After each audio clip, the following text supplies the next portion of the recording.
Hello class, today I am starting the second part of this chapter. The name of the chapter is a tissue. In the first chapter, you have seen that what is the means of tissues and how it categorizes into different parts. Especially tissues are two parts, plants and animal tissues. First of all, we have starting the plant tissue and it is also have two types, meristematic tissues and permanent tissue.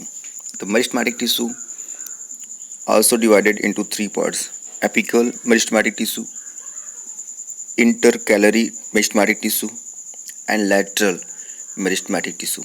So, in this video, we will learn about the meristematic tissues.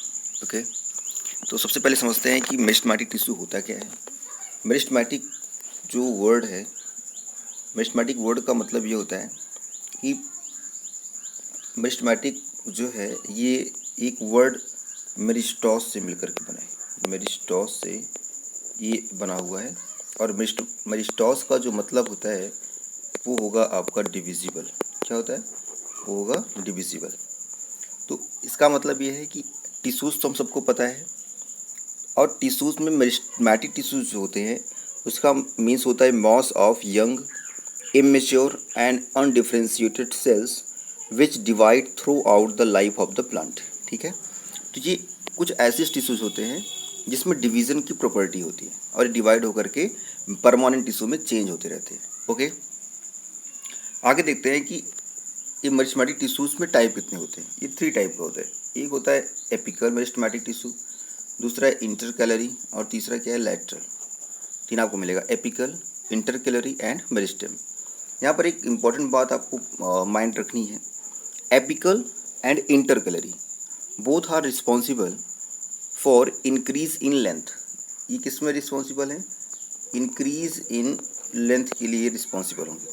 जबकि जो आपका ये lateral meristem है ये increase in width के लिए ये responsible होगा. राइट, तो दो ऐसे हैं जो आपकी इंक्रीज इन लेंथ के लिए रिस्पॉन्सिबल है, जबकि आपका जो लैटरल मेरिस्टेम है ये विड्थ में इंक्रीमेंट के लिए रिस्पॉन्सिबल होता है. ठीक है, इतनी बातें आपको लर्न रखनी है. अब हम थोड़ा सा और बात समझते हैं कि मेरिस्टेमेटिक टिश्यूज़ की कुछ और स्पेशल क्वालिटीज़ क्या होती हैं, कैसे उनको हम पहचान सकते हैं. बोलते हैं कि ये जो सेल होती है, मेरिस्टेमेटिक जो टिश्यूज़ होती है, इसकी साइज़ कैसी होती है? इसकी साइज़ होती है स्मॉलर. ये स्मॉलर होती है as compare to mature, means permanent tissue के कंपेरिजन में ये जो टिश्यूज़ होती हैं, सेल्स होती हैं, ये कैसी होंगी? स्मॉलर होती हैं. इसके अलावा ये डिफरेंट शेप की हो सकती हैं, स्फेरिकल, ओवल, रेक्टेंगुलर या पॉलीगोनल शेप की हो सकती हैं. एक और इम्पॉर्टेंट बात यहाँ पर समझनी है, वो इम्पॉर्टेंट ये है कि इसमें एक और इम्पॉर्टेंट बात आपको समझनी है, वो ये है कि इसमें इंटरसेलुलर स्पेस नहीं मिलता. इंटरसेलुलर स्पेस एब्सेंट होता है. ओके, क्या हो गया? एब्सेंट हो गया. राइट, और इसमें देखेंगे, इसमें जो सेल वॉल होती है, क्या होती है? जो सेल वॉल होती है वो सेल वॉल आपकी